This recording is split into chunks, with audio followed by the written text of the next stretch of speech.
ପିଲାମାନେ ଆଜି ଅନଲାଇନ୍ କ୍ଲାସ୍କୁ ସମସ୍ତଙ୍କୁ ସ୍ୱାଗତ।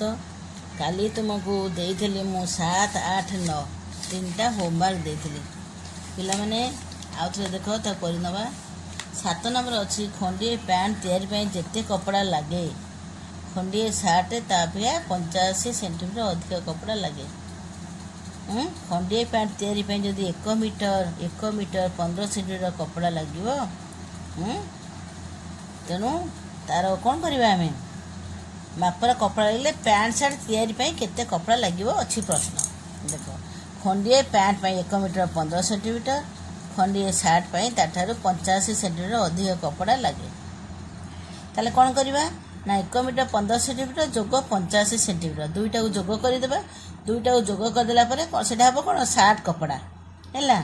ଗୋଟିଏ ସାର୍ଟ କପଡ଼ା ଲାଗୁଛି 2 ମିଟର ହେଲା, ଆଉ ଗୋଟିଏ ପ୍ୟାଣ୍ଟ ଲାଗୁଛି 1 ମିଟର 15 ସେଣ୍ଟିମିଟର। ପ୍ୟାଣ୍ଟ ସାର୍ଟ ମିଶିକରି କେତେ କପଡ଼ା ଲାଗିବ କେମିତି ଜାଣିବା ନା, ପ୍ୟାଣ୍ଟ କପଡ଼ା ହେଲା 1 ମିଟର 15 ସେଣ୍ଟିମିଟର ଆଉ ସାର୍ଟ କପଡ଼ା ହେବ 2 ମିଟର। ଦୁଇଟାକୁ ଯୋଗ କରିଦେବା 3 ମିଟର 15 ସେଣ୍ଟିମିଟର। ଏହିପରି ଭାବରେ କରିବ ହେଲା। 8 ନମ୍ବର ଦେଖ, ମାଧବୀ ଓ ଗୀତା ଗୁଡ଼ି ଉଡ଼ାଇବା ପାଇଁ ଜଣକା କ'ଣ କଲେ, 200 ମିଟର 40 ସେଣ୍ଟିମିଟର ଲମ୍ବର ସୂତା କିଣିଲେ।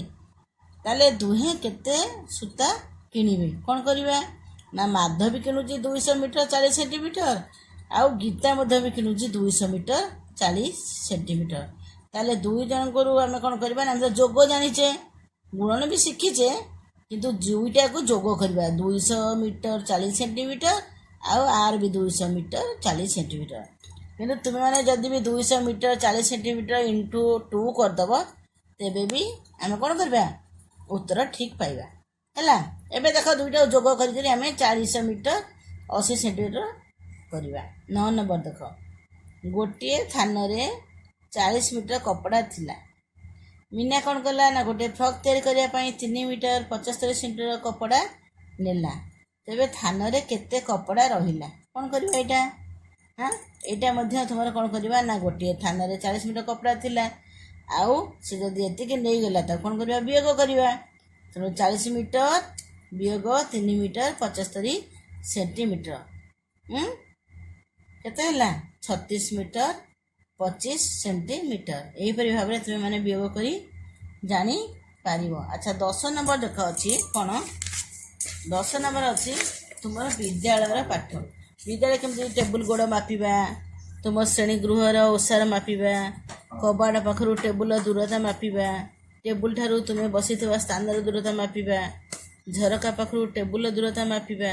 ଆମେମାନେ ତ ସ୍କୁଲ ଗଲା ପରେ ହିଁ ୟାକୁ କରିବା, ନହେଲେ ଏବେ ତ ଘରେ ରହିକରି କରିପାରିବା ନାହିଁ। ତେଣୁ ସ୍କୁଲ ଖୋଲିଲା ପରେ ଏଇ 10 ନମ୍ବରଟିକୁ ଆମେ କ'ଣ କରିବା, ପୁଣି ସ୍କୁଲ ଯାଇକରି ସେଇଠି କରିନେବା ହେଲା। ଦେଖ ପିଲାମାନେ, 11 ନମ୍ବର ଦେଖ, 11 ନମ୍ବରରେ କ'ଣ ଅଛି ନା, କୋଣାର୍କ ଠାରୁ ପୁରୀର ଦୂରତା ଅଛି 35 କିଲୋମିଟର, ପୁରୀ ଠାରୁ ବ୍ରହ୍ମଗିରିର ଦୂରତା ଅଛି 25 କିଲୋମିଟର, ବ୍ରହ୍ମଗିରି ଠାରୁ ସାତପଡ଼ାର ଦୂରତା ଅଛି 24 କିଲୋମିଟର।